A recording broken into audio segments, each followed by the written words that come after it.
हेर्न सकिन्छ। हिजो चाहिँ त्यति गोडिरहेको थिएँ, आज चाहिँ यति त्यो अनि त्यो माथिसम्म जानुपर्ने छ त्यति गोडेर।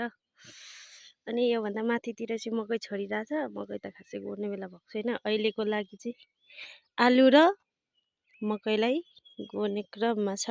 अनि यहाँ हुनुहुन्छ एकजना मालिक साहब भनेर के गर्नु। Hello baby, high.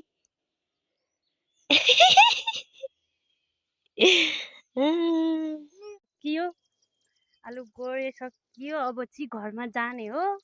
मजाले चटपटे बनाएर खाइदिने हो। धनिया टिप्नु पर्यो चटपटेको लागि।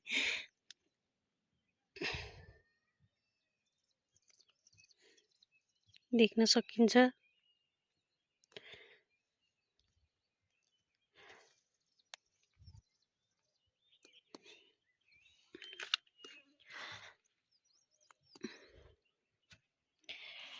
धनिया धनिया हेर्न सकिन्छ।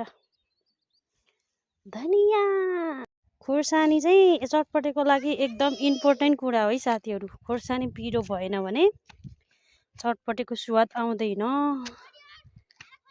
रेडी भयो चटपटेको सामान। अनि यहाँ बोल छ।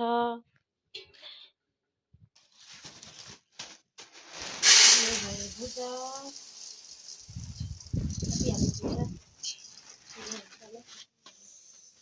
भुजा, त्यसपछि धनिया भयो,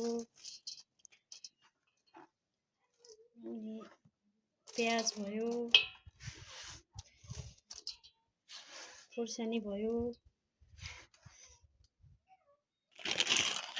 चौचौ,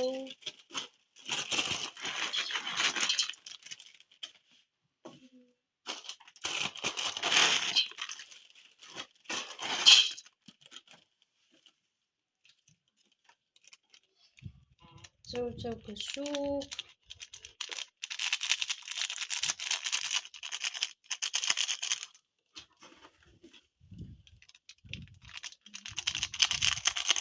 कति हो पता लाग्दैन।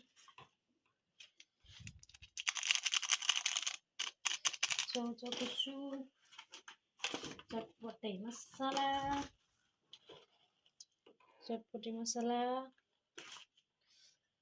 चटपटे मसला पनि 2-3 थरीको हुन्छ है। अनि तेल,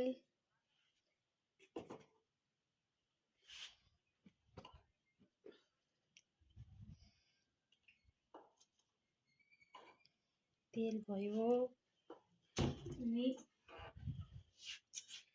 भिनेगर,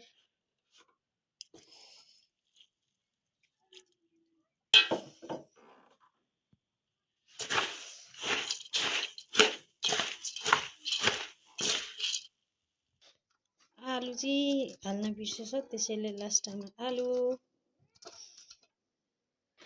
फाइनली चटपटे रेडी